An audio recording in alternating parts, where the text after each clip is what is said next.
পশ্চিমবঙ্গে আরজিকর মেডিকেল কলেজের ৩১ বছর বয়সী চিকিৎসক ৩৬ ঘন্টার ডিউটি শেষে সেমিনার রুমে বিশ্রাম নেওয়ার সময় তাকে ধর্ষণ ও হত্যা করা হয়েছে। এর বিস্তারিত ঘটনা গা শিউরে ওঠার মতো, হৃদয়কে কাঁপিয়ে তোলার মতো। বলা হচ্ছে সম্পূর্ণ ঘটনাটি সেমিনার রুমে হয়েছে, তবে এমন কিছু রেকর্ডিং পাওয়া গেছে যেটা শোনার পর উপলব্ধি করা যায় আদৌ ঘটনাটি সেমিনার রুমে হয়নি, বরং ডাক্তারদের রুমেই এই ঘটনাটি হয়েছে। অর্থাৎ অনুমান করা হচ্ছে তাকে রুমের মধ্যে ধর্ষণ করে হত্যা করে পরবর্তীতে সেমিনার রুমে নিয়ে এসে ঘটনাটিকে আত্মহত্যা বলে সাজানোর চেষ্টা করা হয়েছে।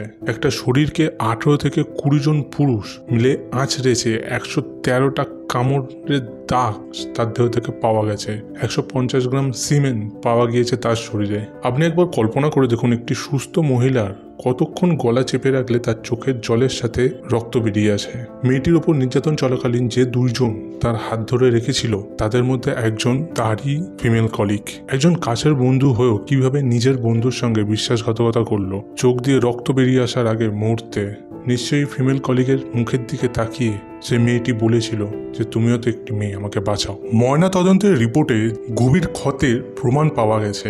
150 গ্রাম সিমেন্ট ফরেন্সিক ল্যাবে পাঠানো হয়েছে পরবর্তী পরীক্ষার জন্য।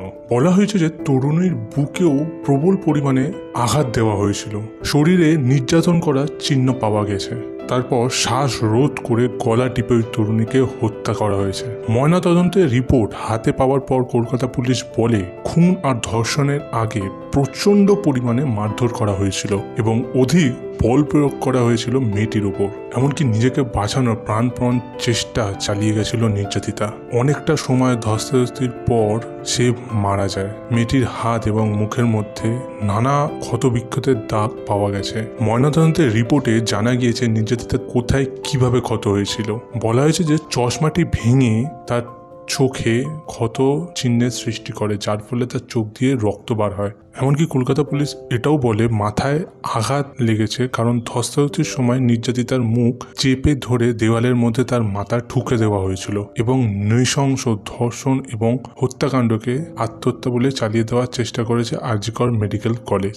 আরজিকর হসপিটালের আরও একজন যুবতী ডক্টরের কল রেকর্ড ভাইরাল হয়েছে এবং সেখান থেকেই জানা যায় তার সাথে কি হয়েছিল।